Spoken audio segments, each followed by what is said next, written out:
আর আমাদের গুলের যে কী সাইজ হবে ভাই, ঠিক মতো খাড়া হবারে পারে না, দুইজন ধরে টেজত খাড়া করে দেয়, তারপরেও কোনো মতে কথা কবারও ঠিক মতো পারে না। খেলা হবে, খেলা হবে, কি খেলে কার সাথে কি খেলবি পাগলা? খেলবার গেলে মাজার পাওয়ার থাকা লাগে, কথা কর না কেন?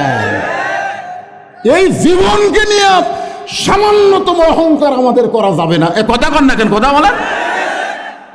যে কোনো সময় আপনি এখানে আইছেন, এখান থেকে বাড়ি যাওয়ার পারবেন কোনো গ্যারান্টি আছে? কোন তো একজন হাত তুলে, হুজুর আমি বাড়ির যাবই হুজুর। অনেক মরদ বাড়ির যাওয়ার জন্য মোটর সাইকেলে চড়েছে, মরদ বাড়ির যায়নি, খবর শুনি হাসপাতালত কেতরাচ্ছে, হাসপাতালত বাড়ির যাবো না। সেদিন এক বক্তা, রুহুল আমিন যুক্তিবাদী, আমার এলাকায় ওয়াজ করে, কুয়াশা খুব বেশি বুঝলেন, ওই সময় গাড়িটা বাড়াছে, কারেন্টের থমত মারা দিছে, বাড়ির যাবো না। আমার বউ আমাদের কয় কয়টার সময় আসবেন? আমি কই কয়টার সময় আসবো সে কথা আমি কেমনে বলবো? কাউসারিও বাড়িতে বলে গেছিল কয়টার সময় আসবো। একই জায়গায় দুই ভাইয়েরও আছে, একই জায়গায় বেলকুচি থানা। আমাকে ওয়াজের আগে বললো, ভাই আপনি কেজে কখন উঠবেন, নামবেন কখন? আমি বললাম ভাইজান 10টার দিকে দিবে, 12টার দিকে নামবো।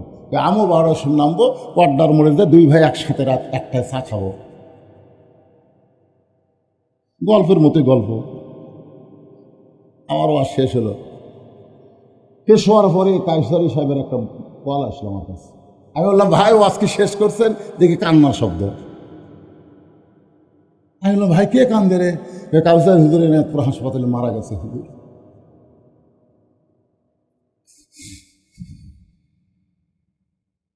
একই সঙ্গে দুই ভাই চা খাবো।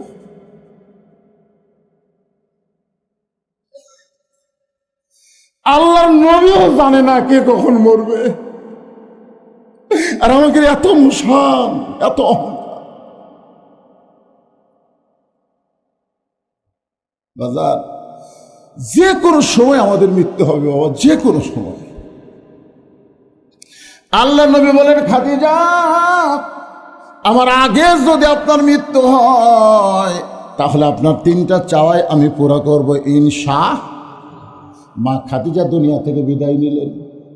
মা খাদিজা দুনিয়া থেকে বিদায় নেওয়ার পরে নবী তাকায় দেখে খাদিজার পেট থেকে আল্লাহ 4টা সন্তান নবীকে দিয়েছিলেন, 4টা মেয়ে। ধরে কোন কয়টা মেয়ে? ওই 4টা মেয়েই কাঁদতেছে। মা দুনিয়া থেকে বিদায় নিয়েছে, মেয়েরা কাঁদতেছে।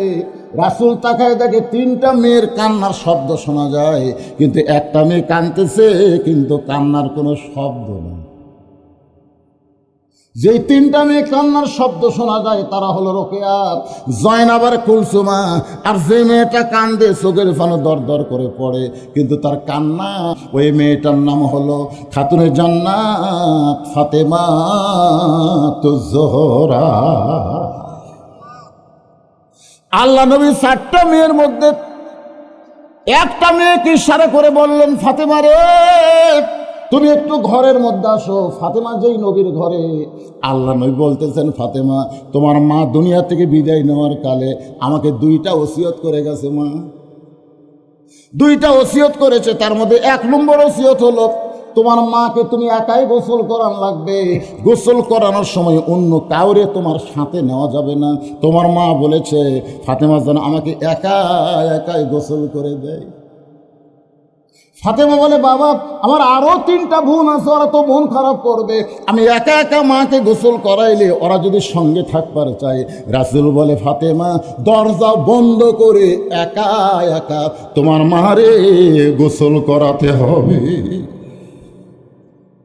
রাসূল বলে, ফাতেমা তোমার মা ওসিয়ত করেছে তোমার মাকে একাই কাফনের কাপড় পরান লাগবে, কাফন পরানোর সময় অন্য কেউ ঘরের মধ্যে থাকতে পারবে না।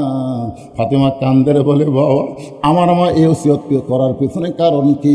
রাসূল বলে, ফাতেমা ওসিয়ত করার পিছনের কারণ হলো আমি তোমার মাকে বলেছি তোমার পেটের মেয়ে ফাতেমা হলো জান্নাতি নারীদের নেত্রী। এখান থেকে প্রমাণ হলো আপনি মরার আগে ওসিয়ত করতে পারবেন। আপনি যদি ওসিয়ত করেন যে আমি মরে যাওয়ার পরে আমার কবর কোনো বেনামাজি খুঁড়বে না, কারণ বেনামাজি কবর খুললে সোয়াল জবাবের আগেই আপনাকে আযাব দেওয়া শুরু হবে, সোয়াল জবাব পরে, আগে আযাব। আর যদি কোনো বিড়ি খোর কবর খোঁড়ে তাহলে বুঝতেছেন কামসারা। আমার এলাকায় ওরাই 5 জন, গোটা গোরস্থানের দায়িত্ব নিচ্ছে, ওরাই 5 জন। কেউ মরলি ওরা যায় বলে ভাই কবর খোঁড়ে যাচ্ছে 5 প্যাকেট সিগারেট দাও। এখন 5 জন 5 প্যাকেট সিগারেট নিয়ে ওটি থেকে ধরা যায়। কবরস্থানে যায় যায় মাটি খুঁড়তেছে, ওই অর্মগত একটা যায়, কোদাল দিয়ে সমান করতেছে অর্মগত একটা, যাই খুন্তি মারতেছে ওই একটা টানতেছে, যাই ডিরেকশন দিচ্ছে এদিক দিয়ে সোজা কর ওই একটা টানতেছে। যে কয়টা ফেরেস্তা গোরস্থানতা ছিল একটাও নেই, কারণ ফেরেস্তারা দুর্গন্ধ সহ্য করতে পারে না। বিড়ির গন্ধ খালি ফেরেস্তা না, আপনার বউ পর্যন্ত সহ্য করে না। বিশ্বাস যদি না হয় বউকে একদিন বলে দেবে। একদিন ওয়াজে বললাম, স্বামী যদি তার বিবির ভুরুর মাঝখানে চুমা খায় তাহলে একটা ওমরা হজের সওয়াব।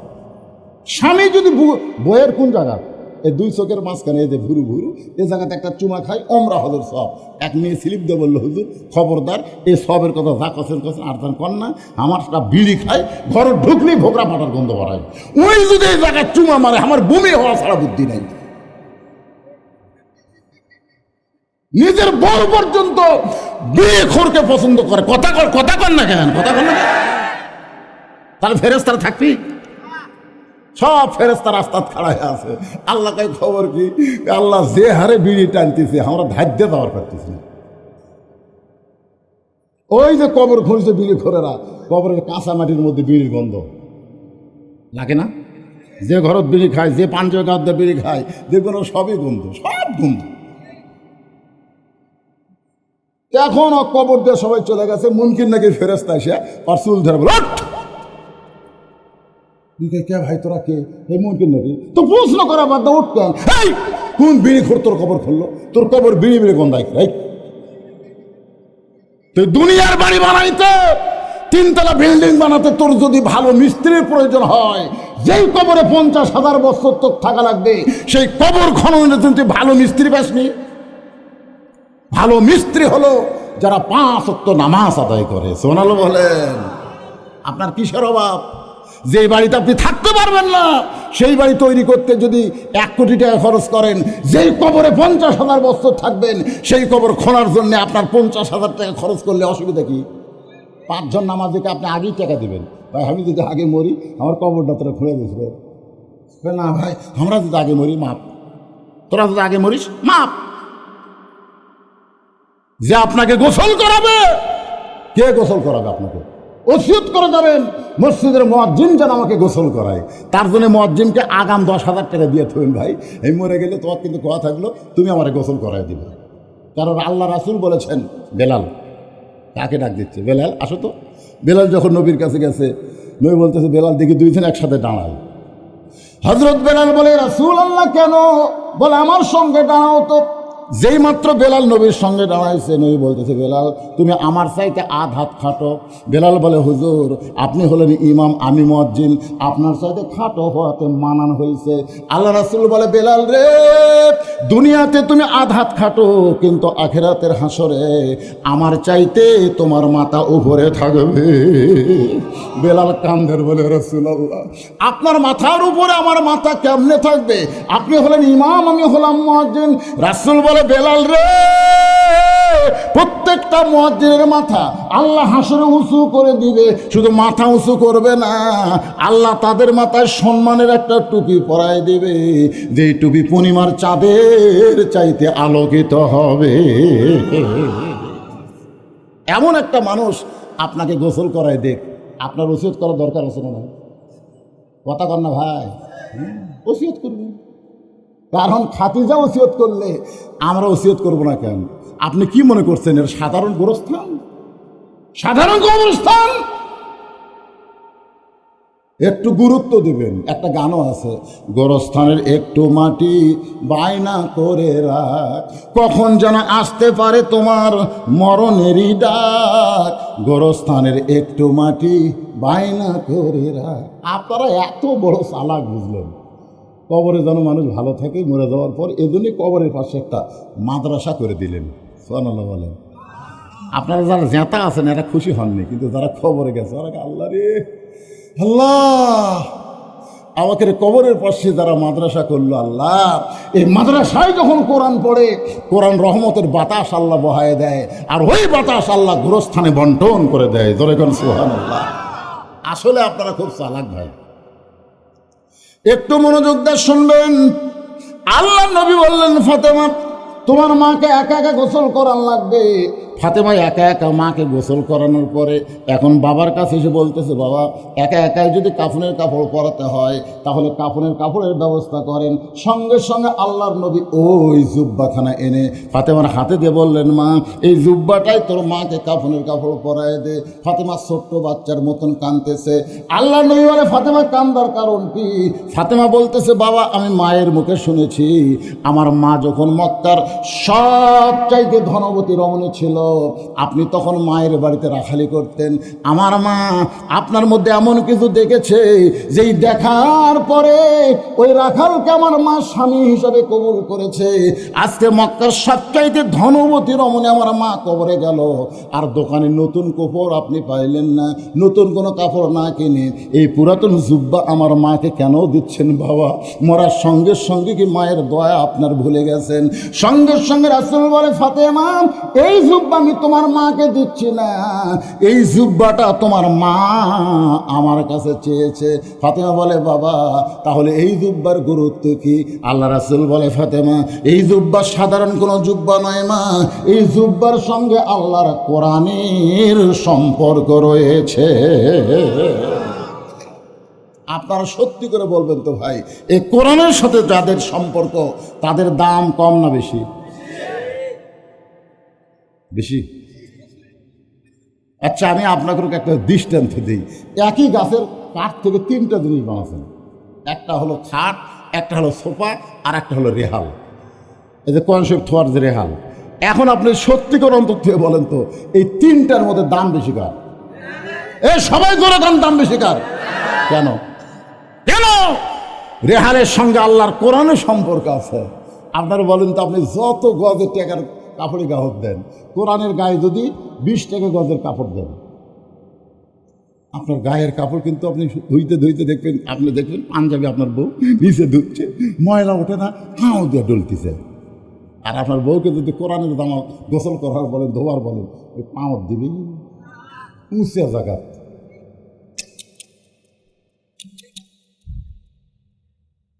তাহলে কম দামি কাপড় এত সম্মানী হওয়ার পিছনে কারণ হলো আল্লাহর কোরআনের সঙ্গে সম্পর্ক। তাহলে কোরআনের সঙ্গে সম্পর্ক রাখলে একটা রেহালের দাম যদি বাড়ে, একটা কাপড়ের দাম যদি বাড়ে, সেই কোরআনের সঙ্গে কারা কারা সম্পর্ক রাখবেন? দুই হাত তুলে আবার আল্লাহকে একটু দেখান, লিল্লাহি তাকবীর, হাত নামান।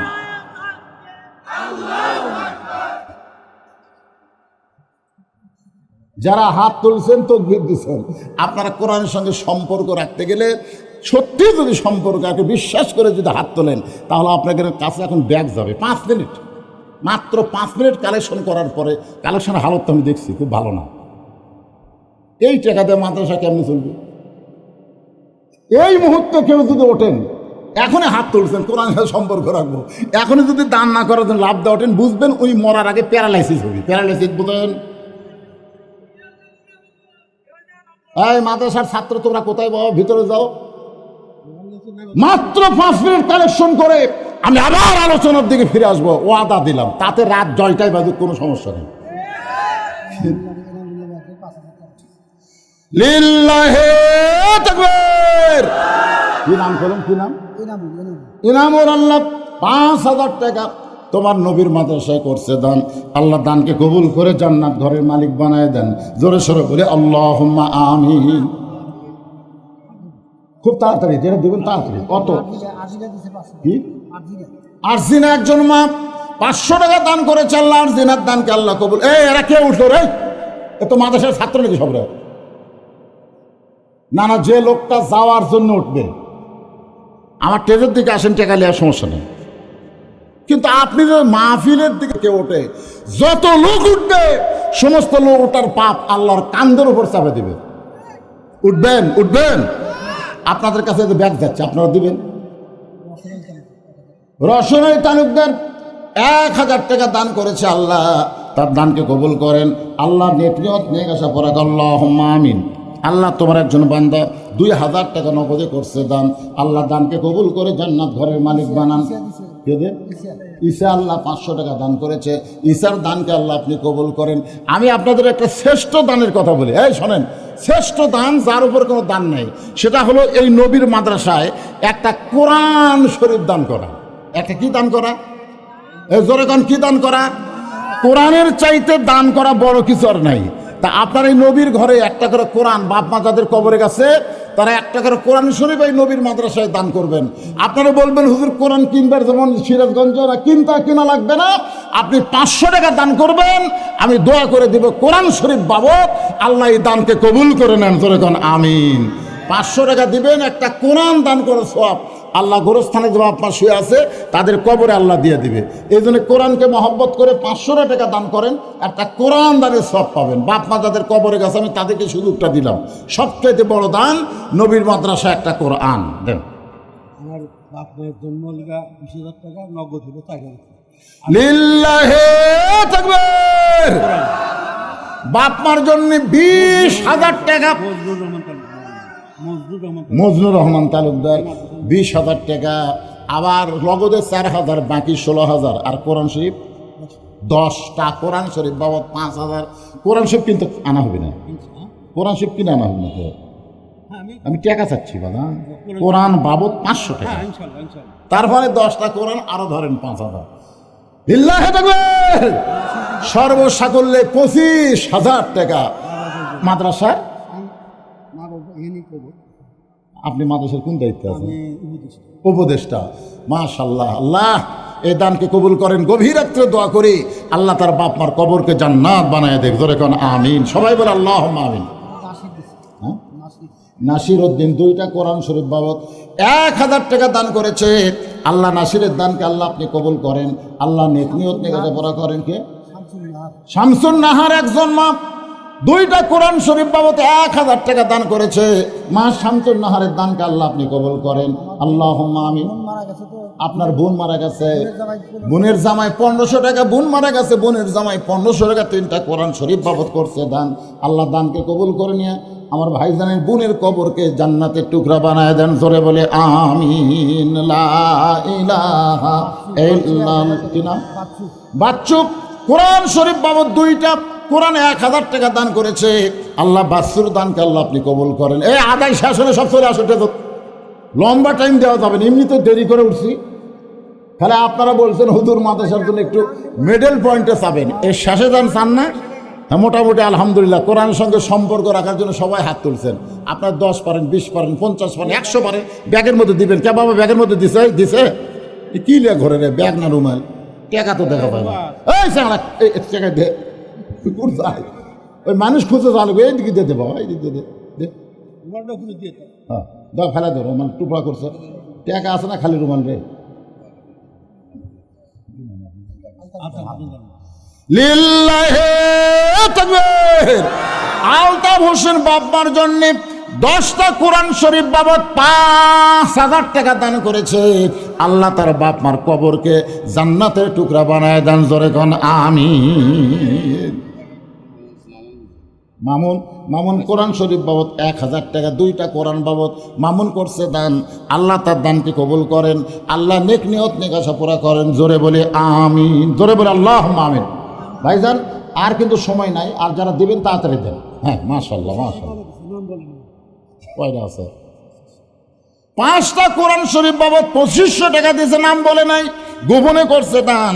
আল্লাহ গোপনে তাকে জান্নাতের মালিক বানায় দেন। জোরে কোন আমিন। সবাই বলে আল্লাহুম্মা আমিন। আমিন বললে আপনিও তার সাথে শামিল থাকলেন। আমিন বলতে আপত্তি করেন কেন ভাই? নবী দোয়া করছে, সাহাবীরা আমিন কইছে, রাসূল বললেন আমার সাথে তোমরাও শামিল হয়ে গেলে। জোরে কোন সুবহানাল্লাহ। আপনি দিবার পারতেছেন না, যারা দিচ্ছে তাদের সাথে আমিন কর, আল্লাহ আপনাকে একদিন দেওয়ার তৌফিক দিয়ে দেবে ইনশাআল্লাহ। একটু মহব্বতের জিকির হবে। লা ইলাহা। মেয়েদের মধ্যে গামছা ব্যাগের আদায় হচ্ছে?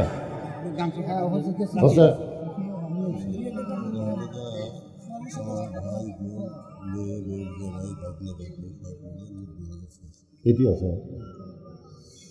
একটা বড় দান আছে বাজান, একটা বড় দান আছে।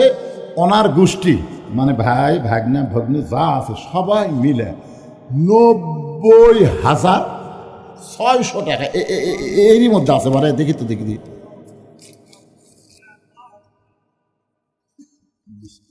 লিস্টেও আছে। এটা মানে আপনারা মনে করো হুজুর প্যাকেটের মধ্যে কি দেখায় রে, এটি আছে 90,600 টাকা তার গোষ্ঠীরা দান করছে। যারা কবরে গেছে আল্লাহ এই দানের ওসিলায় তাদের কবরকে জান্নাত বানায় দেন। আর যারা দান করলো আল্লাহ সবাইকে হয়তো আবু বকর রাদিয়াল্লাহর সঙ্গে কবুল করেন। জোরে করেন আল্লাহুম্মা আমিন। সভাপতি হ্যাঁ সে তো বললো মানে মাদ্রাসা সভাপতি, আপনি সভাপতি মাশাআল্লাহ। সেটারই কুটি গেল রে, তার গোষ্ঠী এরকম দিলি তো। তার ওয়াইফ অসুস্থ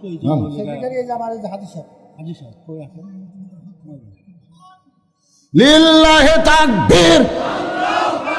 আব্দুল মতিন তালুকদার 30,000 টাকা ধরে বলেন মারহাবা। উনি সেটারই। আপনার কে অসুস্থ? স্ত্রী অসুস্থ, আপনি অসুস্থ। আমরা সকলে প্রাণ খুলে দোয়া করি এই সময় আল্লাহ দোয়া কবুল করবেন। আল্লাহ তাকে এবং তার স্ত্রীকে পুরোপুরি সুস্থতা দান করুন। জোরে কোন আমিন। বাপ মা আপনজন যারা কবরে গেছে আল্লাহ এই দানের ওসিলায় তাদের কবরকে জান্নাতের টুকরা বানায় দেন। সকলে বলে আল্লাহুম্মা আমিন। আর যদি কেউ থাকেন কেশিয়ার সাহেব কি আপনাকে ও আর আগে দিয়েছেন? আচ্ছা অসুবিধা নেই, এক বক্তার সময় দিলেই হলো। আমাকে তো লাস্টে বলেনি যে ধরে আদায় করা লাগবে, খালি গামছা মারবেন হুজুর। হুজুর করে গেল হাফিজ সাহেব আমাকে বলতে খালি গামছা আদায় করে দেবে। তো গামছা বাদ দেওয়া মার্শাল্লাহ অনেকে দেওয়ার জন্য বাকি ছিল। আল্লাহ তাআলা যারাই যেভাবে দান করলো এখনো করবে, করতেছে, কেউ প্রকাশ্যে কেউ গোপনে। আমি শুনলাম আজকে আবার সারাদিন খাওয়া দাওয়ার মধ্যে দেওয়া আদায় হয়েছে নাকি কোন? মাশাল্লাহ চারিদিক দিয়ে আদায় হয়। ভালো গাড়ির টিকিট তো কাউন্টার ছাড়া পাওয়া যায় না, বোঝেন না? এই জন্য কাউন্টারে এরা কাম সারছে আগে, তারপর ইনশাল্লাহ আপনারা যা দিচ্ছেন আলহামদুলিল্লাহ। আচ্ছা ঠিক আছে ঠিক আছে, জি আলহামদুলিল্লাহ, অসুবিধা নেই। বিসমিল্লাহির রহমানির রহিম। আসসালামু আলাইকুম ওয়া রাহমাতুল্লাহি ওয়া বারাকাতুহু। সম্মানিত আজকের এই জলসার সভাপতি, প্রধান বক্তা, সম্মানিত ওলামা ইকরাম, উপস্থিত পর্দ এলাকার দিনদার পরহেজগার মুসলমান ভাইরা, পর্দার আল্লামা মা ও বোনেরা, কথা দীর্ঘায়িত করব না। আমি গোলাম হোসেন, শোভন সরকারের পক্ষ থেকে। শোভন সরকারকে আপনারা চেনেন তো? রায়গঞ্জ উপজেলা ইট ভাটা মালিক সমিতির সম্মানিত সভাপতি। আগামী উপজেলা পরিষদ নির্বাচনে শোভন সরকার আবারও রায়গঞ্জ উপজেলা পরিষদের চেয়ারম্যান পদপ্রার্থী হিসেবে নিজের নাম ঘোষণা করেছেন। আমাকে এখানে প্রতিনিধি হিসেবে পাঠিয়েছেন। আগামী নির্বাচনে শোভন সরকারের সাথে ইনশাল্লাহ আপনারা সবাই থাকবেন তো ইনশাল্লাহ? সবাই থাকবেন এবং সহযোগিতা করবেন। শোভন সরকার হালাল পথে ইনকাম করে, রাতের অন্ধকারে তিনি প্রতিষ্ঠানের পিছনে সে খরচ করে। এটাই শোভন সরকারের একটা বিশেষ পরিচিতি। আমি কথা দীর্ঘায়িত করব না। আমার সম্মানিত মুরব্বী, সম্মানিত মুফাসসির মূল্যবান বক্তব্য রাখছেন এবং আজকের যে বক্তা ফজলুর রশিদ হুজুর, শোভন সরকার ওনার খুব ভক্ত। করোনার ভিতরে আমাদের ওইদিকে একটা জলসায় তাকে বাধা দেওয়া হয়েছিল, শোভন সরকার উদ্যোগে সেই জলসা সফল হয়েছে। আমি আজকের এই মুফাসসির কোরআন হুজুরের কাছে শোভন সরকারের জন্য দোয়া চাই, আপনাদের সবার জন্য কাছে দোয়া চাই এবং শোভন সরকারের পক্ষ থেকে এই মাদ্রাসার জন্য আমরা 30,000 টাকা দেব। টাকার প্রয়োজন না থাকলে আপনারা যদি ইট নিতে চান, যেহেতু আমরা ইটের ব্যবসা করি, 30,000 টাকার সম পরিমাণে ইট দেব এবং এই মাদ্রাসা যতদিন আছে, শোভন সরকার যতদিন বেঁচে আছে, শোভন সরকারের সহযোগিতা অব্যাহত থাকবে এই আশা প্রত্যাশা ব্যক্ত করে সবার সহযোগিতা কামনা করে আমি আমার কথা এখানেই শেষ করছি এবং শোভন সরকারের পক্ষ থেকে, আমার পরিবারের পক্ষ থেকে আবারও সবাইকে সালাম দিয়ে আমি বিদায় দিলাম। আসসালামু আলাইকুম ওয়া রাহমাতুল্লাহি ওয়া বারাকাতুহু। লিল্লাহি তাকবীর। শোভন সরকারের অনুদান কবুল করেন আল্লাহ, জোরে বলেন আমিন। আল্লাহ তাকে তুইজ্জুমান তাশা, সম্মান দেওয়ার মালিককে। যে নবীর মাদ্রাসাকে সম্মান দেয় আল্লাহ যেন তার গলায় সম্মানের মালা পরায় দেয়। সবাই বলেন আল্লাহুম্মা আমিন। তার ইট ভাটার মধ্যে আল্লাহ যেন বরকত বাড়ায় দেয়। জোরে করে আমিন। একটু জিকির করে আমি আবার আলোচনা শুরু করবো। সবাই বসেন, বাবা বসেন, বসেন।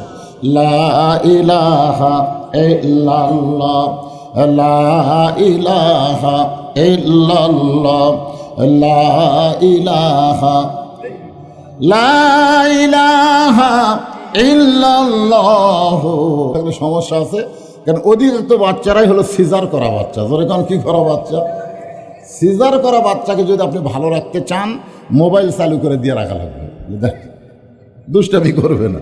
তাছাড়া ওদেরকে ভালো রাখা খুবই কঠিন, কারণ দুনিয়াতে আসার 2 দিন আগেই ওদেরকে বার করা হয়েছে। ওরা নর্মালি 2 দিন পরে দুনিয়াতে আসতো, কিন্তু ডাক্তার টাকা খাওয়ার লোভে পড়ে 2 দিন আগে মায়ের পেট কাটছে, পেট কাটা থেকে ঘুম পাড়তেছে। এখন ঘুমন্ত বাচ্চারা কেমনি বার করে? এখন কি করবে? ডাক্তারের নার্সকে বলে ওকে পেট থেকে বার করে একটা ঘুরেন দিয়ে, তখন পেট থেকে বার করে এরকম একটা ঘুরেন দেয়, এই ঘুরেন করে একটা ঘামদন দেয়, ওই যে মাথার ঝাঁকি খাচ্ছে ভাই। এই ঝাঁকি খাওয়ার কারণে এই বাচ্চাদের দোয়া দরুদ দিয়ে আর ভালো করানো যাচ্ছে না। এদের ভালো রাখতে গেলে মোবাইল চালু করে দেওয়া লাগে। ধরে খান কথা ঠিক কিনা? এরকম ছোট বাচ্চারা যদি মাঝে মাঝে থাকে, ঘুমাই দেন। হ্যাঁ, তাছাড়া ওরা ডিস্টার্ব করবে, আপনাদেরও ওয়াজ শুনতে দেবেন। এখন আসেন, আমাকে আসার সময় আমাকে এক বললো, হুজুর এই যে এটা গোরস্থান, তাই না? ওইটা গোরস্থান। আমি কিন্তু গোরস্থানের দিকে তাকায় আমার 2 জনের কথা খুবই মনে পড়ল। একজন 2018 সালে দুনিয়া থেকে চলে গেছে আমার বাবা, আর একজন 23 সালের 25শে ডিসেম্বর চলে গেছে আমার মা। এখন গোরস্থান দেখলেই সর্বোত্তম আমার বাবা মার কথা মনে হয়। আরে চিন্তা করে দেখলাম কি ওয়াজ করা যায়। তা আমাদের কাহালুতে কোনো মানুষ যখন মরে যায়, মরার খবর শুনে সকলে বলে ইন্না লিল্লাহি ওয়া ইন্না ইলাইহি রাজিউন। আপনাকে রায়গঞ্জের খবর কি? হ্যাঁ,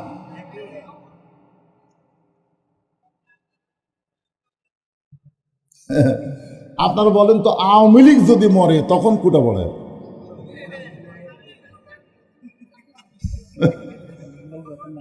না না, শোনেন, আমি বলতেছি, বিএনপি যখন মরে তখন কোনটা পড়ে? জামাতে ইসলাম যখন মরে, পীর মুরিদি যখন মরে। আমি এটা বুঝা বলতে চাই এই জন্যেই যে আসলে মরার পরে যাই বলুক, সে যদি মুসলমান হয়, সঙ্গে সঙ্গে আমরা বলি ইন্না লিল্লাহি ওয়া ইন্না ইলাইহি রাজিউন।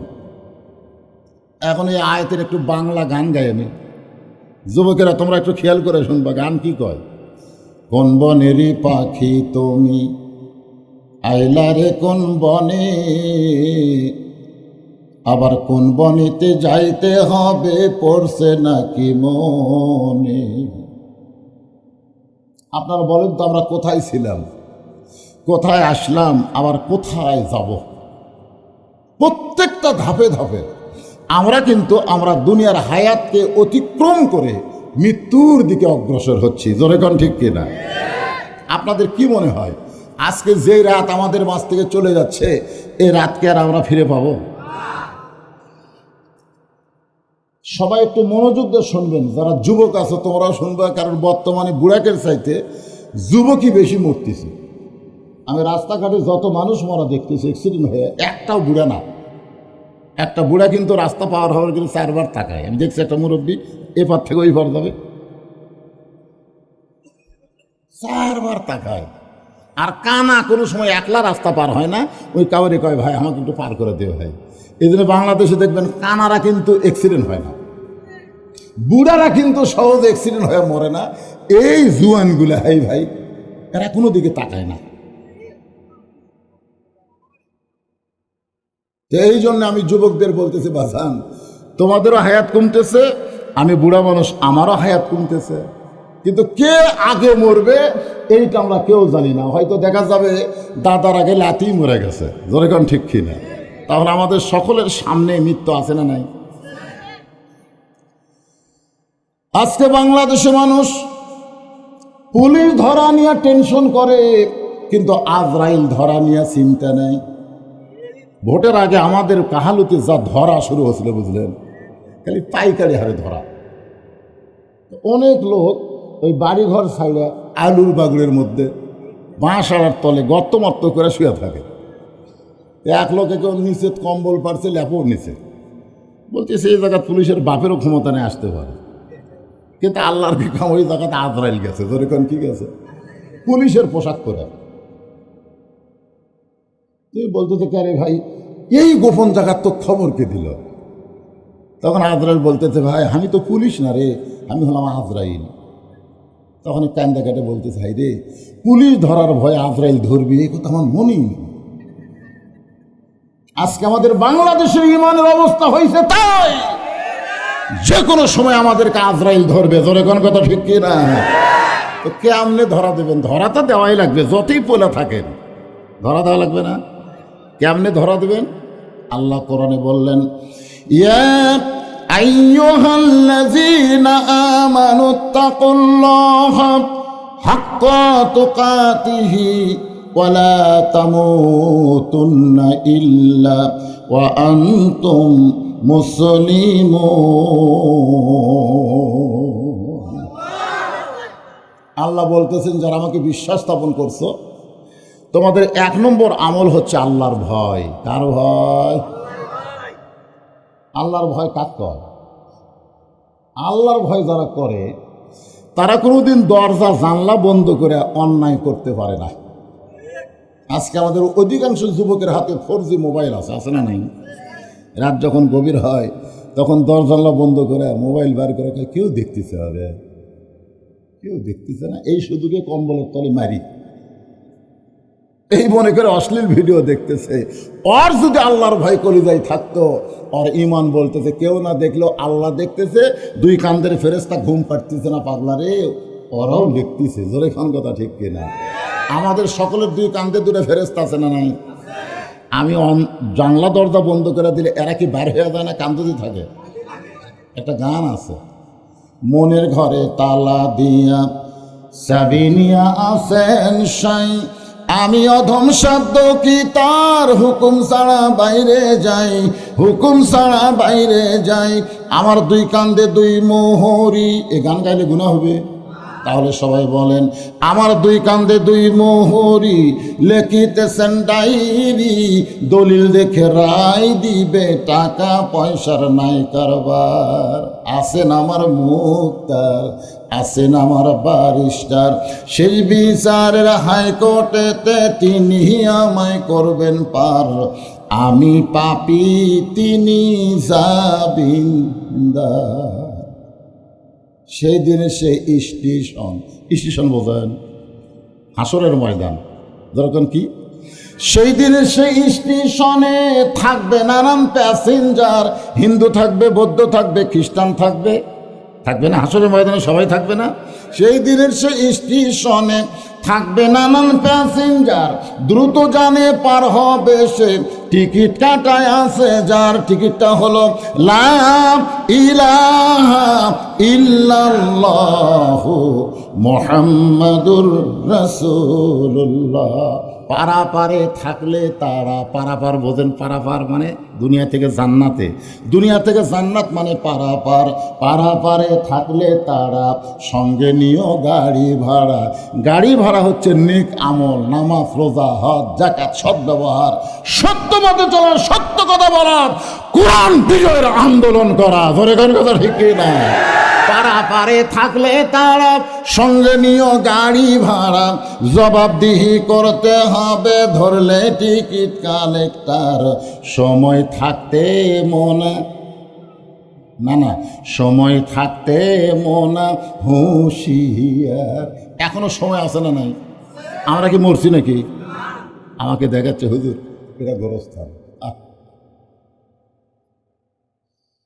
আল্লাহ রাসূল বলেছে তোমরা যখন কবরের 500 দিয়ে যাবে তখন তোমরা কবরের দিকে তাকায়া একটু সময় দাঁড়াবে। আসসালামু আলাইকুম ইয়া আহলাল কুবুর। কবরবাসী, তোমাদের একদিন দালান ছিল, জমি ছিল, জমিদারি ছিল, শক্তি ছিল, তোমাদের কাপড় ছিল, আজ তোমরা কবরে। আমরাও আসতেছি। খালি এই কথাটা বলে 1 মিনিট খাড়া হবেন, আপনার ভিতরে এমন তাকওয়া তৈরি হবে, দুনিয়াতে আপনি ফাজলামো করবেন না, মানুষের মাথায় কুড়াল মারবেন না। জোরে কোন কথা ঠিক কিনা? কিন্তু এদিকে আমরা খেয়াল করি না। গভীর রাত্রে আল্লাহ নবী ঘুম থেকে চেতন পাইছে। ঘুম থেকে চেতন পাওয়ার কারণ হলো খাদিজাতুল কুবরা নবীর ডান হাত কানা বুকের মধ্যে নিয়ে ছোট বাচ্চার মতন কাঁদতেছে। আল্লাহ রাসূল বলে, খাদিজা, দুনিয়ার সবাই ঘুম পাড়ে, আমিও ঘুম পাড়ি, অথচ আপনি না ঘুমায় কাঁদেন কেন? খাদিজা বলে, হুজুর, ঘুমের পূর্বে দোয়া পড়তেছিলাম, আল্লাহুম্মা বিইসমিকা আমুতু। আহিয়া পড়ি কোন আমুতু? আমুতু মানে কি? আল্লাহুম্মা বিইসমিকা আমুতু। যে আমুতু শব্দ উচ্চারণ করেছে আমি তখন দেখতে পাই আমার সামনে অন্ধকার একটা কবর, যেই কবরে দরজা নাই, জানলা নাই, যেই কবরে আলো নাই, বাতি নাই, বালিশ নাই, বিছনা নাই। আপনি বলেছেন সর্বশেষে যেই ব্যক্তি কবরে যাবে দুনিয়ার হায়াতের 50,000 বছর কবরে থাকা লাগবে। এই অন্ধকার কবর আমি কেমনে থাকবো গো? এই কারণে আমার চোখে ঘুম ধরে না।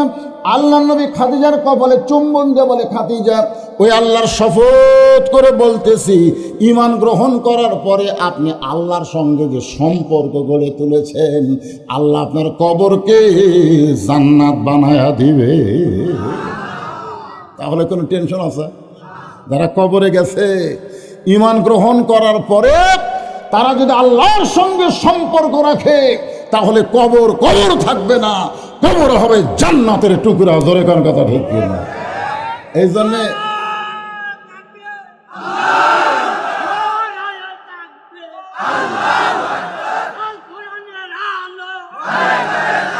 লিল্লাহি তাকবীর। কথাটা খেয়াল করবেন ভাইজান। আমি মক্কায় দেখছি একটা কবর, তার নাম হলো জান্নাতুল মাওয়া। কি? আর মদিনায় একটা কবর দেখলাম গোরস্থান, তার নাম হলো জান্নাতুল বাকি। আমি তদন্ত করলাম, করে এইটা জান্নাতুল মাওয়া হলো কেন আর এইটা জান্নাতুল বাকি হলো কেন? আমি দেখলাম মক্কার গোরস্থানে শুয়ে আছে খাদিজা, আর মদিনার গোরস্থানে শুয়ে আছে ফাতেমা। খাদিজা আর ফাতেমার সম্পর্ক হলো মা মেয়ে। আল্লাহ রাসূল বলেছেন, খাদিজা, তুমি হইলা নারী জাতির ভিতরে 1 নম্বর জান্নাতি। জোরে কোন সুবহানাল্লাহ। কয় নম্বর? নারী জাতির ভিতরে মা খাদিজাকে আল্লাহ 1 নম্বর জান্নাত দিয়ে দিবে। সুবহানাল্লাহ বলেন। আল্লাহ নবী বলেন, ফাতেমা, তুমি হইলা নারী জাতির ভিতরে জান্নাতি, নারীদের নেত্রী। সুবহানাল্লাহ বলেন না? আপনারা মনে করতেছেন হুজুর এ দূরে তো মেয়েদের পক্ষে গেল। আপনারা বলেন তো, আপনাকে চাইতে আজকের মাহফিলে কি মেয়েরা কম? বর্তমানে ক্ষমতা আছে কে, মরদ না মেয়ে? তাহলে সেই মেয়েদের কথা বললে মন খারাপ করেন কেন? আজকে একটা মেয়ের পেট থেকেই একটা ভালো সন্তান পাওয়া যাবে। জোরে কোন কথা ঠিক কিনা? একজন নেপোলিয়ন বলেছে, তোমরা যদি ভালো একটা জেনারেশন চাও, ভালো একটা সন্তান চাও, তাহলে ভালো একটা বাপের দরকার। কিসের? সবাই বলেন না কেন? ভালো একটা মায়ের দরকার। কেন? বাবাই আনন্দে মাতিয়া সাগরে ভাসাইয়া সেই যে চইলা যায়, খবর লয় না। মাজন ধরিয়াই উদরে কতই কষ্ট করে, 10 মাস পরে পায় প্রসবের বেদনা। এমন দরদি ভবে কেউ হবে না আমার মা গো। একটু মনোযোগ দেবেন। আল্লাহর নবী বলেন, খাদিজা, ঈমান গ্রহণ করার পরে আপনি আল্লাহর সঙ্গে যে সম্পর্ক গড়ে তুলেছেন, আজকে আপনাদের বলতে হবে, ঈমান গ্রহণ করার পরে আল্লাহর সঙ্গে সম্পর্ক করতে গেলে 1 নম্বর ইবাদতের নাম কি? কি? সবাই বললেন। আচ্ছা, এই শীতের মধ্যে ফজরের নামাজ জামাতে পড়া আপনাদের কাছে কেমন মনে হয়?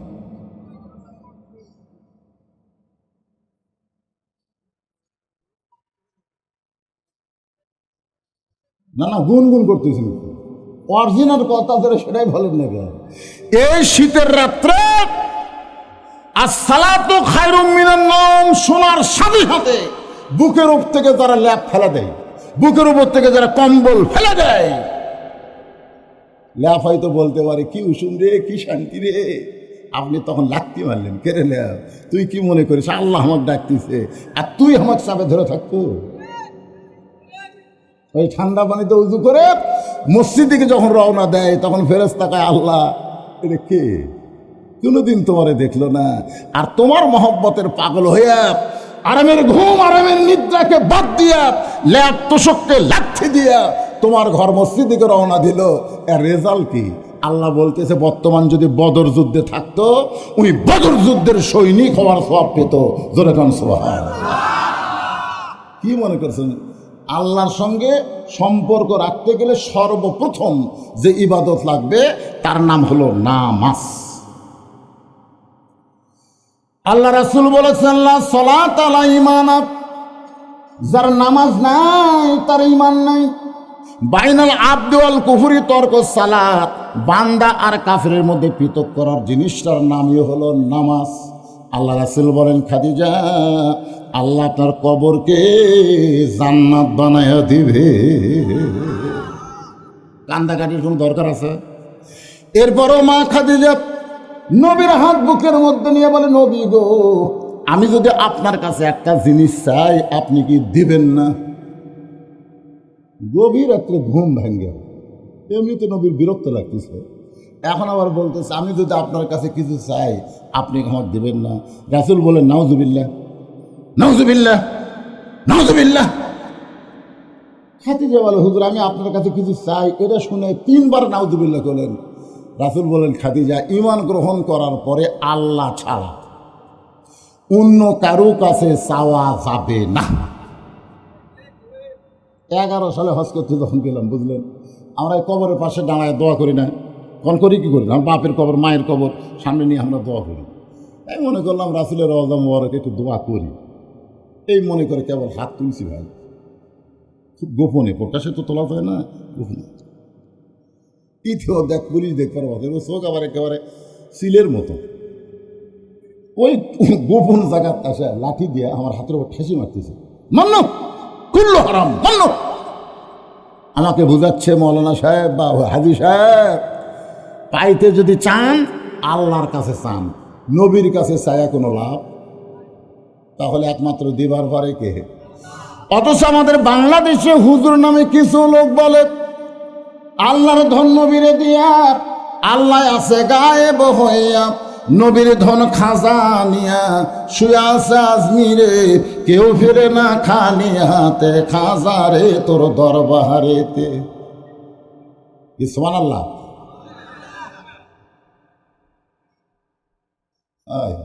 আপনারা বলেন তো এই গানটা কি তৌহিদ না শিরক? জোরে বলা লাগবে রে, জোরে বলা লাগবে। আপনারা কি মনে করতেছেন খালি আমি একলা ওয়াজ করতেছি? এইগুলো মাল মুখের আগে খাড়া করতেছে কি জন্য? এই মুহূর্তে America, London, British, France, Saudi Arab, Malaysia, বাংলাদেশের যত লোক পৃথিবীর যেখানেই থাক, বন্ধুসিত ওয়াজ শুরু হলে লাইভ দিলে তারা সবাই দেখে। আপনারা কি মনে করতেছেন খালি নারায়ণ সালু আওয়াজ চলতেছে? একটু জোরে বলেন, এটা তৌহিদ না শিরক? মাথায় টুপি দিয়ে হাঁটু দাড়ি নিয়ে আল্লাহ ছাড়া অন্য কারো কাছে তুমি চাবা? ইয়াকা নাবুদু ওয়া ইয়াকা নাস্তাইন, গোলামি করি কার? চাইতে হবে কার কাছে? মাধ্যম কি? আস্তাইনু বিসসবরি ওয়াস সালাত ইন্নাল্লাহা মা'আস সাবিরিন। যদি কিছু পাওয়ার চাও তাহলে ধৈর্য আর নামাজের মাধ্যমে চাও। খাদিজা বলে রাসূলুল্লাহ আমি আপনার কাছে যা চাবো তা যদি আল্লাহর না থাকে তাহলে আল্লাহ দিবে কেমনে? কথাটা খেয়াল করবে। খাদিজা কি নবীর চাইতে পোক্ত না কম পোক্ত? কম পোক্ত। যখন খাদিজার বয়স হলো 40, তখন নবীর বয়স হলো 25। পোক্ত বোঝেন না, পোক্ত আর কম পোক্ত বোঝেন না। দেখেন তো খাদিজা কি বলতেছে, হুজুর আপনার কাছে যা চাবো তা যদি আল্লাহর না থাকে তাহলে আল্লাহ দিবে কেমনে? নবী সোমকে বলে, খাদিজা আল্লাহর নাই এই কথা তো আমি এখন পর্যন্ত জানি না। খাদিজা বলে, হুজুর কি কর, আল্লাহর বাপ নাই, আল্লাহর মাও নাই, আল্লাহর বউ নাই, আল্লাহর ফুল নাই। আমি যদি গভীর রাত্রে তাহাজ্জুদ পড়ে আল্লাহকে বলে, আল্লাহ খাদিজা মা হবার চাই, খাদিজার পেটে একটা বাচ্চা দাও, আমার বিয়ে হয়নি, আপনি বলেন তো আল্লাহকে আমার পেটে বাচ্চা দিবি? তো আমি আল্লাহর কাছে বাচ্চা থামুকে বিয়া হলে যদি স্বামী ঠিক থাকে বাচ্চা এমনি হবি, জোরে কথা কর না কেন? আল্লাহ নবী তিরস্কার করে বললেন, খাদিজা আসলে আপনি কি চান কষ্ট করে বলেন। খাদিজা বলে, হুজুর আমি মরে যাওয়ার পরে আমাকে 3টা জিনিস দেওয়া লাগবে। 1 নম্বর হলো গাড়ি হীরার মধ্যে আপনি কয়েক বছর সাধনা করার পরে আল্লাহ পাক আপনার উপর কোরআন নাজিল করেছে, সর্বোত্তম 5টা আয়াত। জোরে বলেন কয় আয়াত? কোরআন নাজিলের প্রথম হলো 5টা আয়াত, তার মধ্যে প্রথম শব্দই হচ্ছে ইকরা। ইকরা, ইকরা মানে কি? পড়ুন। আমাদের নবী কি সঙ্গে সঙ্গে পড়ছিল নাকি? না, নবী বললো পড়বো না। জিবরাইল বলল, হুজুর পড়েন। রাসূলকে পড়বো না? জিবরাইলকে কি জন্য পড়বেন না? রাসূল বলে, জিবরাইল পড়তে বললি আমি পড়বো, আগে জানতে হবে পড়ার সাইজ কি। এক পড়া আছে পড়া কান্দত লিয়ে খাড়া হয়ে পেশাব করে, আর এক পড়া আছে পেশাব করে পানি লিয়ে উজু করে তারপরে পড়া ধরে। জোরে কোন কথা ঠিক কিনা? 2 পড়াই কে? ক্লাস 2 এর ছাত্র, পিছনে ব্যাগ, স্কুলের ব্যাগ, ওই খাড়া হয়ে ব্যাকা করে করতেছে, খাড়া হয়ে হাফ প্যান্ট যে ওই ব্যাকা করে দিতে পেশাব করতেছে। আমি বললাম, কে রে বাবা, এই বস বস, বসে থাকে পেশাব করে। কোন ক্লাসে পড়িস? তুইও পড়িস? আচ্ছা, তো তোর স্যার কেমনে পেশাব করা লাগে তোকে শিখাইনি? বস থেকে পেশাব করা লাগে বাজান, বস। মুসকে মুসকে হাসে, হাসিস কেন? বলে প্রাইমারি পেশাবখানা যায় দিকে চাচা, আমার স্যারই খাড়া হয় পেশাব, তোর স্যারই খাড়া হয় আমার।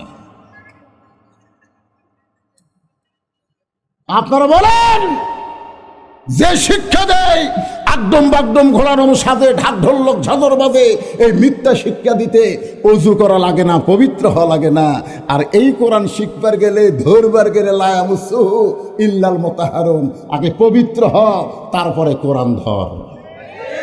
ঠান্ডা লাগে, ফজর পড়তে ঠান্ডা লাগে, এই মাদ্রাসায় সকালবেলা সে দেখবেন ফজরের আগে আর চেতন পায়, উজু করে পানি খরচ করে, পেশাব করে পানি খরচ করে, উজু করে তারপরে তাহাজ্জুদের নামাজ পড়ে 1 ঘন্টা আল্লাহর কোরআন পড়ার পরে তারপরে ফজরের জামাতে যায়। ধরে কোন কথা ঠিক কিনা? ঠান্ডা লাগে।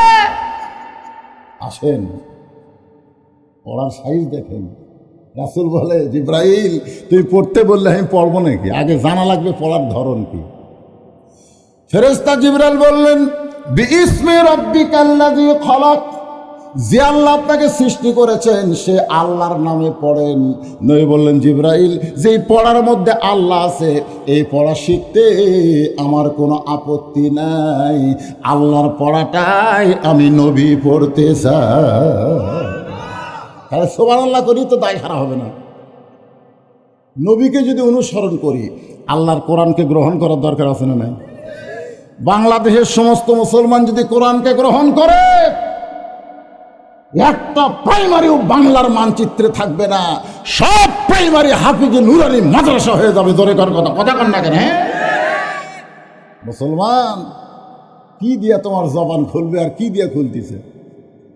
একটু মনোযোগ দিয়ে শোনেন। খাদিজা বলে, রাসূলুল্লাহ ওই জুব্বা আপনি আর কোনোদিন পরেন নাই, যে জুব্বা পরা অবস্থায় আল্লাহর তাআলার কোরআন আপনার উপর নাজিল হলো, ফেরেশতা জিবরাইল আপনার সঙ্গে কোলাকুলি করলো, আপনি আসার পরে ওই জুব্বাটা যত্ন করে রাইখা দিয়েছেন। আমি যেদিন মরে যাব ওই গারে হীরার জুব্বাটা, কোরআন নাজিলের জুব্বাটা আমাকে কাফনের কাপড় হিসাবে দিয়া দিবে। আমার 2 নম্বর চাওয়া হলো, আপনার পবিত্র হাত দিয়া আমি খাদিজাকে আপনি কবরের ঘরে নামায় দিবেন। আমার 3 নম্বর চাওয়া হলো কবরে মাটি দিয়ে সবাই যখন চলে যাবে এমন সময় আপনি যাবেন না 2টা ফেরেশতা এসে আমাকে 3টা প্রশ্ন করবে, ওগো নবী আমি খাদিজা উত্তর দিবার পারবো না, আমার পক্ষ থেকে আপনাকে উত্তর দেওয়া লাগবে। ফেরেশতা আসিয়া যখন জিজ্ঞাসা করিবে, গানটা কন, ফেরেশতা আসিয়া যখন জিজ্ঞাসা করিবে দিন কি তোমার মাবুদকে, বা তখন কি বলিবে? কি বলবেন? আল্লাহ বিনে নাই রে মাবুদ। সবাই বলেন আল্লাহ বিনে নাই রে মাবুদ। জবানে তাই বলো রে বলো মুখে, আল্লাহ রাসূল সবে বলো। আমি উত্তর দেওয়ার পারবো না, আমার পক্ষ থেকে আপনাকে উত্তর দেওয়া লাগবে। সঙ্গে সঙ্গে নবী খাদিজার কপালে একটা চুমা দেওয়া, খাদিজা ওই আল্লাহর শপথ করে বলতেছি আমার আগে যদি আপনার মৃত্যু হয় তাহলে আপনার 3টা চাওয়াই আমি পুরা করব ইনশাআল্লাহ। আপনার বলেন তো কে আগে মরবে এটা রাসূল জানে? দেখছেন নবী হয়ে কি বলতেছে, আমার আগে যদি। সেদিন সমস্ত নবী তার উম্মতকে ভুলে যাবে, শুধু বলবে আল্লাহ আমার কি হবে, আমার কি হবে। একমাত্র দরদি নবী শাফাতের কান্ডারি ইয়া রব্বি হাবলি উম্মতি বলে সেজদায় পড়ে যাবে। সেই কঠিন মুসিবতের সময় আজকের এই মাহফিলকে ওসিলা করে আমাদের সবাইকে রাসূলের উম্মতের কাতারে আল্লাহ কবুল করে নিও।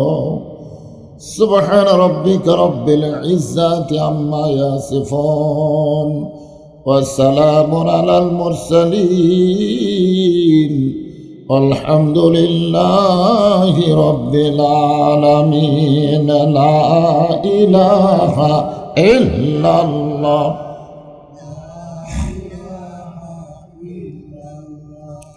সবাই জবান খুলে আল্লাহর জিকির করতে কোনো শরম আছে?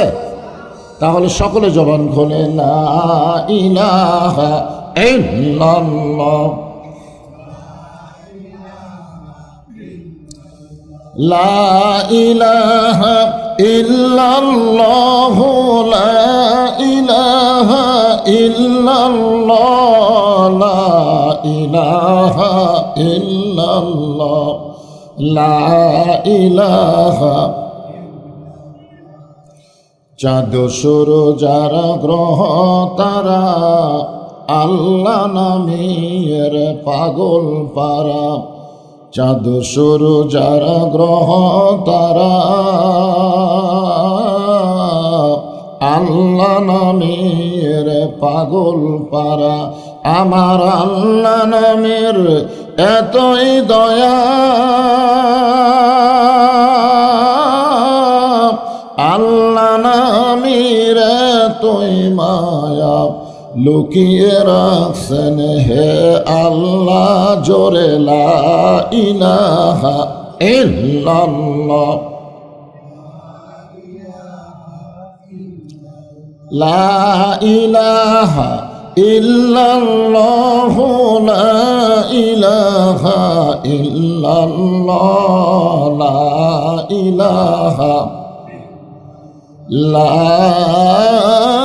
ইলাহা ইল্লাল্লাহ মুহাম্মাদুর রাসূলুল্লাহ। সকলে বলি সাল্লাল্লাহু আলাইহি ওয়াসাল্লাম।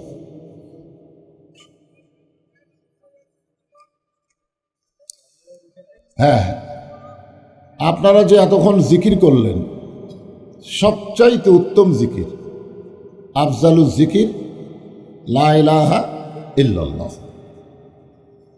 বাবা আদম আলাইহিস সালাম থেকে শুরু করে আমাদের নবী পর্যন্ত প্রত্যেকটা নবীরা একই জিকির করছে। আল্লাহ রাসূল বলেন কোনো ব্যক্তি সারা জীবন যদি পাপ করে কিন্তু মৃত্যুর সময় এই জিকির করতে করতে যদি মারা যায় শুধুমাত্র জিকির করার খাতিরে আল্লাহ তার জীবনের সব গুনাহ মাফ করে দেন। এই পৃথিবীতে যত ইবাদত আমরা পেয়েছি, আল্লাহর হুকুম মানিত ইবাদত, সবচাইতে দামি ইবাদতের নাম হলো জিকির।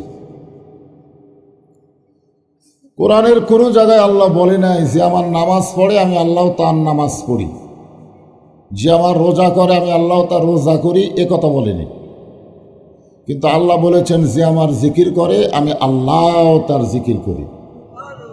ফাযকুরুনি আযকুরুকুম। এই জন্যে জিকিরের ব্যাপারে অলসতা করা যাবে, কিন্তু আমাদের বাংলাদেশে জিকিরের নামে কিছু ভণ্ডামি। হ্যাঁ, এই ভণ্ডামির কারণে আমরা অনেকে জিকিরের প্রতি অনীহা। আমাদের বাংলাদেশে একটা জাকের পার্টি আছে, জোরে কোন কি পার্টি? নামাজ লাগে না, খালি জিকির দিয়ে কাম সারে। আমার দয়াল বাবার দরবারেতে কেউ ফিরে না খালি হাতে। এটা জিকির। এইরকম জিকির আমরা দেখি শুনি, যার কারণে জিকিরের প্রতি আমাদের অনীহা। কিন্তু আপনারা যে জিকির করলেন, এই জিকির হচ্ছে সবচাইতে উত্তম জিকির। এই জন্য কলেমার জিকির করতে আমাদের কোনো আপত্তি। শেষে যখন বললাম মুহাম্মাদুর রাসূলুল্লাহ, এই নামটা উচ্চারণের সাথে সাথে আমাদের উপর ওয়াজিব হয়ে যায় সাল্লাল্লাহু আলাইহি সাল্লাম বলা। আপনি যখনই নবীর নাম শুনে বা পড়ে দরুদ পড়লেন, আমি জিকির করলাম, জিকিরের সওয়াব কিন্তু ডান কাঁধের ফেরেশতা লিখছে।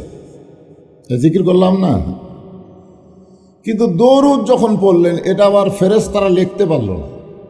মানে দরুদের এত ওজন যেইটা ফেরেশতারা লিখবার পারে না, এইটা এখান থেকে চলে গেছে মদিনায়। একদল ফেরেশতার কামই হলো আপনার দরুদ শেষ হওয়ার সঙ্গে সঙ্গে রাসূলের রওজা মোবারকে গিয়ে বলবে, ইয়া রাসূলুল্লাহ, জায়গার নাম কি? নারায়ণ সালুয়া, এ তো হিন্দু নাম, যাই হোক, নারায়ণ সালুয়া থেকে আপনার উম্মতের আপনার প্রতি দরুদ শরীফ পেশ করেছে, আপনি দরুদগুলো জমা নেন। আপনারা বসে আছেন কোথায়? নারায়ণ সালুয়া, আর দরুদ পৌঁছে গেছে মদিনায়। আছেন আমার মুক্তার, আছেন আমার বারিস্টার, শেষ বিচারের হাইকোর্টেতে তিনি আমায় করবেন পার। আমি পাপী রাসূল জাবিনদার। আল্লাহ যখন হাকিম হয়ে আমাদেরকে আসামি বানায় বিচার শুরু করবেন, ওই সময় আমাদের নবী আমাদের উকিল হবেন, বারিস্টার হবেন, আমাদের পক্ষে আল্লাহর কাছে ওকালতি করে আমাদেরকে জামিন করে জান্নাতে পৌঁছায় দিবেন। এই জামিন করতে গেলে কি লাগবে? টাকা পয়সা লাগবে না। জামিন করতে গেলে এই দরুদগুলো লাগবে। যে দরুদগুলো আপনারা পেশ করতেছেন, এই দরুদগুলো সেদিন আমাদেরকে জামিন করে দিবে। সেই দরুদ পড়তে আমাদের কোনো আপত্তি আছে? এই জন্য যখনই নবীর নাম উচ্চারণ হবে সঙ্গে সঙ্গে বলবো সাল্লাল্লাহু আলাইহি ওয়াসাল্লাম। শামসুদ্দিন নুরানি হাফিজ এবং কওমি মাদ্রাসা কমিটি কর্তৃক আয়োজিত আজকের এই তাফসিরুল কোরআন মাহফিলে, ওয়াজ মাহফিলে আল্লাহ তাআলা যেনাকে সম্মানিত সভাপতির আসনে কবুল করেছেন, হাফিজ মাওলানা মুফতি আব্দুর রউফ সাহেব, উনি আছেন। আজকের এই মাহফিলের সম্মানিত প্রধান অতিথি সৈয়দ আব্দুর রউফ মুক্তা সিরাজি সাহেব, উনিও মনে আসেনি। আজকের এই মাহফিলের সম্মানিত বিশেষ অতিথিবৃন্দ, সম্মানিত অতিথিবৃন্দ, সকলকেই অন্তরের অন্তঃস্থল থেকে আমি শুভেচ্ছা জ্ঞাপন করছি। আজকের এই মাহফিলে সম্মানিত ওলামায়ে কেরাম, এই জাতির শ্রেষ্ঠ সন্তান হলো আলেম ওলামা। আপনারা মানেন বা না মানেন, এতে আল্লাহর কিছু আসে যায় না। আল্লাহ কোরআনে ঘোষণা করেছেন, ইন্নামা ইয়াখশাল্লাহ মিন ইবাদিহিল ওলামা। আলেমদের বহু বছর হলো ওলামা। তাহলে আল্লাহর কোরআনে আলেমদের নাম আছে না নাই? আল্লাহ রাসূল বলেছেন, আল ওলামা ওয়ারাসাতুল আম্বিয়া। আলেমগণ হচ্ছে নবীদের ওয়ারিস। যে সমস্ত আলেম ওলামা আপনাদের মাঝে মাঝে বসে আছেন, মঞ্চে আছেন, মাগরিবের নামাজের পর থেকে আমি কল্পনাই করিনি যে এত রাতে আমাকে টেজে দিবে। আমি আইসি মাগরিবের পর এশার অনেক আগে। মনে করছিলাম হয়তো 9টা সাড়ে 9টার দিকে আমি টেজে আসব, কিন্তু আস্তে আস্তে অনেক দেরি হয়ে গেল। যে সমস্ত আলেম ওলামা এতক্ষণ ধরে আপনাদেরকে আলোচনা করে শোনালেন, আমি আমার অন্তরে অন্তঃস্থল থেকে সবাইকে শুভেচ্ছা জ্ঞাপন করছি। এই মুহূর্তে আমার সামনে যারা বসে আছেন, আপনাদের বসার সাইজ খুবই ভালো, আলহামদুলিল্লাহ। ফাঁকা ফাঁকা নেই, এটা জমে বসে গেছেন, ঠিক না? আপনারা বুঝবার পারছেন শীতের রাত, ফাঁকা ফাঁকা বসে লাভ কি? এক ভাইয়ের দেহের উষুম নেওয়ার জন্যে আমার সামনে জমে জমে যারা বসে আছেন, আমি আমার অন্তরের অন্তঃস্থল থেকে আপনাদের সবাইকে শুভেচ্ছা জ্ঞাপন করছি।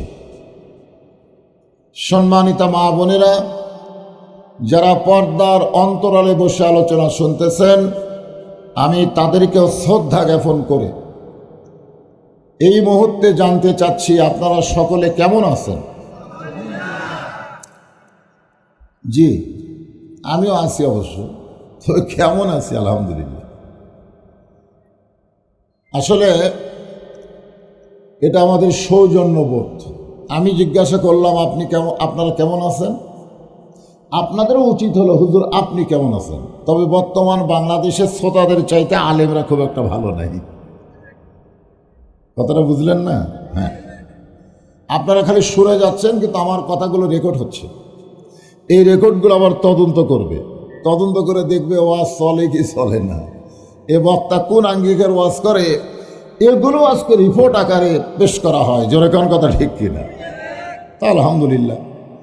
যে আল্লাহ শারীরিক সুস্থতা সহকারে মানসিক প্রশান্তি লাভের জন্য আজকের এই জান্নাতের বাগানে কবুল করলেন, আমরা খুশি না বেজার? তাহলে জবান খুলে সমস্বরে সকলে বলবো, রব্বানা লাকাল হামদ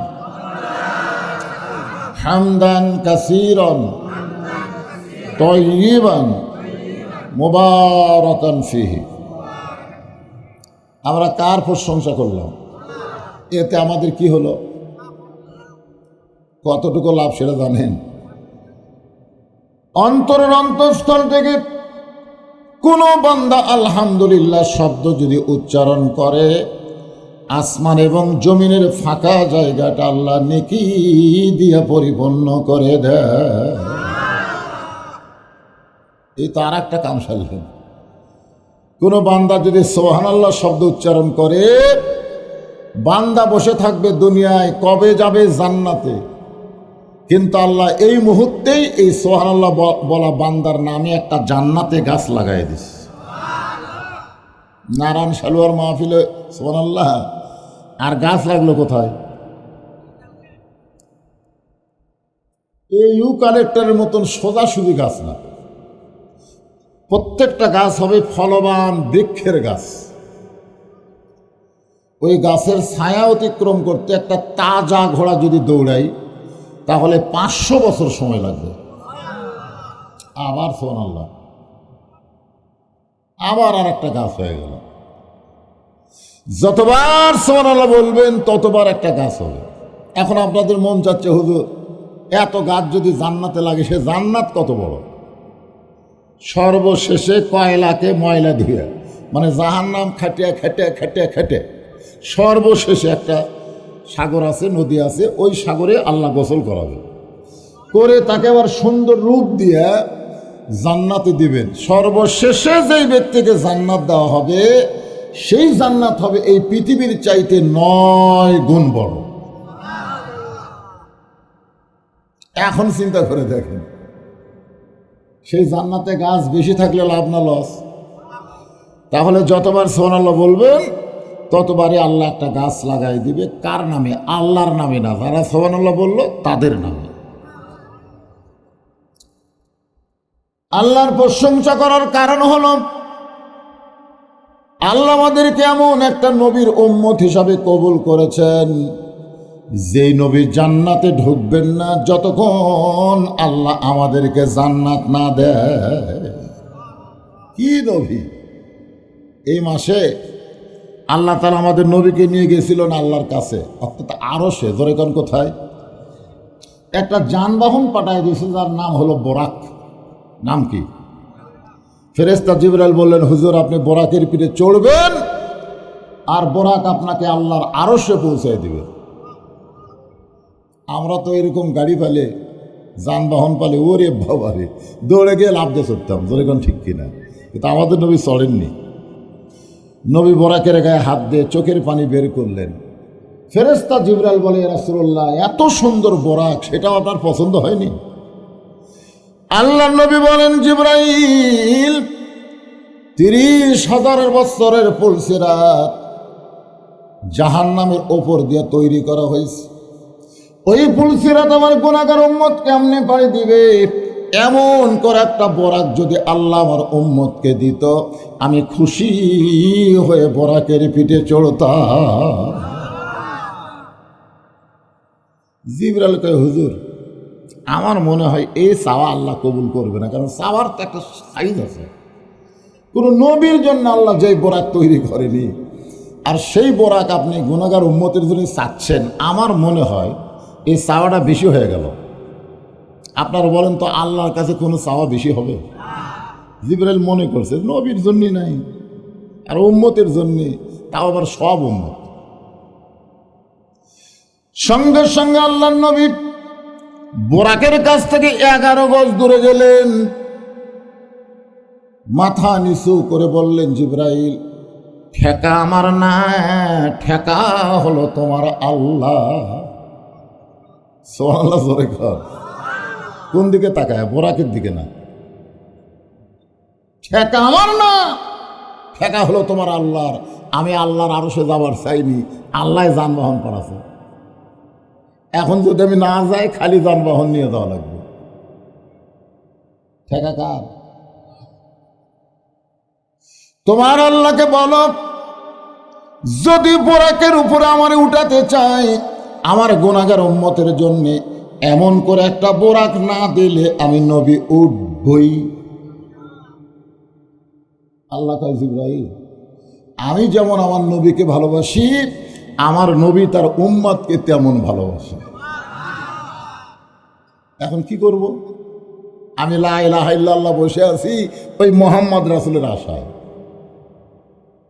এখন যদি মোহাম্মদ রাসূল আমার যানবাহন ফেরত দেয়, আমার খুবই কষ্ট হবে। আমি কষ্ট না পাওয়ার জন্যে তার প্রত্যেকটা উম্মতের জন্যে এমন করে একটা বোরাকের বাজেট করে দিলাম। এখন চিন্তা করেন, যেই নবী বোরাকের উপরে চড়ার সময় আমাদের কথা বলে না, সেটাই হলো আসল নেতা। এই জন্য দরুদে আমরা কি বললাম? আল্লাহুম্মা সাল্লি আলা সাইয়্যিদিনা। সাইয়্যিদিনা শব্দের অর্থ হলো আমাদের নেতা, আসল নেতা। আর এখন যেগুলো ভেজাল নেতা বাড়াছে, খুব কষ্ট করে ভোট দেই, একলাই হয়তো 10টা ভোট দেই, কিন্তু নেতা সংসদ গেলে আর আমাদের কথা মনে থয় না। জোরে কর কথা, ঠিক কিনা? কথা কর না কেন রে ভাই? এইগুলো নেতার পিছনে না ঘুরে, সময় নষ্ট না করে আসল নেতাকে আমাদেরকে গ্রহণ করতে হবে। আল্লাহ কোরআনে বলেছেন, লাকাদ কানা লাকুম ফি রাসূলিল্লাহি উসওয়াতুন হাসানা। যদি তোমরা সফল হতে চাও, তাহলে রাসূলকে তোমাদের নেতা বিশ্বাস করে তার আদর্শকে গ্রহণ করে নাও। এই কথা কার? আল্লাহর। আল্লাহর প্রশংসা কম করব না বেশি করব? এমন একজন নবী আল্লাহ আমাদেরকে দিয়েছেন, যেই নবী জান্নাতে গেলেও আমাকে কথা বলে না। এই লাইলাতুল মেরাজের রাতে আল্লাহ রাসূলকে জান্নাত দিয়েছিলেন। যান হুজুর আপনি জান্নাত দেখেন। আল্লাহ নবী জান্নাতে গিয়ে সব কিছু নিয়ামত দেখতেছেন। এমন সময় জিব্রাইল বলে, নবী গো, খালি দেখা লাগবে না, যদি আপনি থাকতে চান ফাদখুলুহা খালিদিন, একবার কেউ যদি প্রবেশ করে সে চিরস্থায়ীভাবে জান্নাতে থাকতে পারে। আপনি যদি থাকতে চান আল্লাহ আপনাকে বের করে দিবে না। সঙ্গে সঙ্গে নবী বলে, জিব্রাইল, আমি নবী আমার জন্য না, আমি নবী হলাম আমার উম্মতের জন্য। আমি জান্নাতে আসে আমার উম্মতকে ভুলে যাবো? হ্যাঁ, আমি একা জান্নাতে থাকবো আর আমার উম্মত থাকবে দুনিয়ায়, সেই নবী আমি না রে। তো জিবরাইল বলে, হুজুর আপনি কি জান্নাতে থাকবেন না? রাসূল বলেন, সেই দিনে জান্নাতে থাকার জন্য ঢুকবো যেদিন আমার সমস্ত উম্মতকে আল্লাহ জান্নাত দিয়ে দিবে। এখন চিন্তা করেন, সেই নবী পাওয়াতে খুশি না বেজার? তাহলে আমার সঙ্গে সকলে একটাবার বলবেন, নবী না হয়ে দুনিয়ার, না হয়ে ফেরেশতা আল্লাহর, হয়েছি উম্মত আপনার, তার তরে শুকুর। মিলে দিলেন, তাই না? আপনার বলেন তো, বর্তমান সময়ে হাজারের কোনো খাওয়া আসা? যে সময় 1000 বার কষে তখন 1 কেজি গোস্তর দাম ছিল 200 টাকা, 2 টাকা। আমি খুব ছোট অবস্থায় দেখছি 1 কেজি গরুর গোস্ত 6 টাকা, আমার মনে আছে। 1 কেজি কয় টাকা? আপনি কয় টাকা দেখছেন? 12 আনা দেখছেন। এটা আগে আরো আগের বড়। সেই 12 আনা যখন দেখছি 1 কেজি গোস্ত, তখন 1000 বার কষে, আর এখন 700 টাকা হচ্ছে, তখনও 1000 বার। আপনারা কি আল্লাহর শুকরিয়া বাড়াবেন না? তার তরে শুকুর কৌটিবার, ধরে কোন কিবার? আলহামদুলিল্লাহ। আল্লাহর প্রশংসা করার বহু কারণ, তার মধ্যে একটা কারণ হলো যে কোরআন থেকে আমরা তাফসির শুনব, এ কোরআনে কোনো ভেজাল, সবাই বলা লাগবে, এ কোরআনে কোনো গোজামিল, এ কোরআনে কোনো ধোঁকা।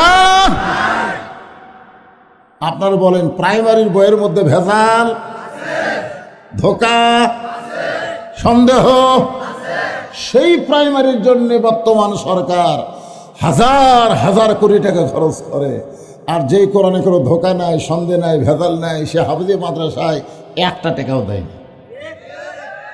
এখন আপনারা বলেন, বর্তমান সরকার কোরআনের সরকার? জোরে বলেন, কোরআনের সরকার কেন নয়?